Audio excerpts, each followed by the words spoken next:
My son came home from football practice limping, and when I pulled up his sock, I almost threw up.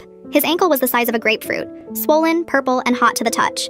He'd been walking on it for 3 hours. "Why didn't you tell me sooner?" I asked, my voice already shaking. He shrugged, the way 14-year-old boys do when they're trying to act tough. Coach said to walk it off. Said it was just a cramp. I froze. Coach saw this? Yeah, he taped it and sent me back in. I pulled the tape off carefully, and the moment I saw the bruising spread all the way to his heel, I grabbed my keys. The ER waiting room was packed. I checked Marcus in, told them his ankle might be broken, and the woman behind the desk handed us a clipboard. We sat for 40 minutes while Marcus quietly rocked back and forth trying not to cry. When I finally got a nurse's attention and showed her his ankle, she nodded slowly and said someone would be with us shortly. Shortly turned into another hour. I kept thinking about Coach Darnell. He had been coaching at that school for 11 years. Parents loved him.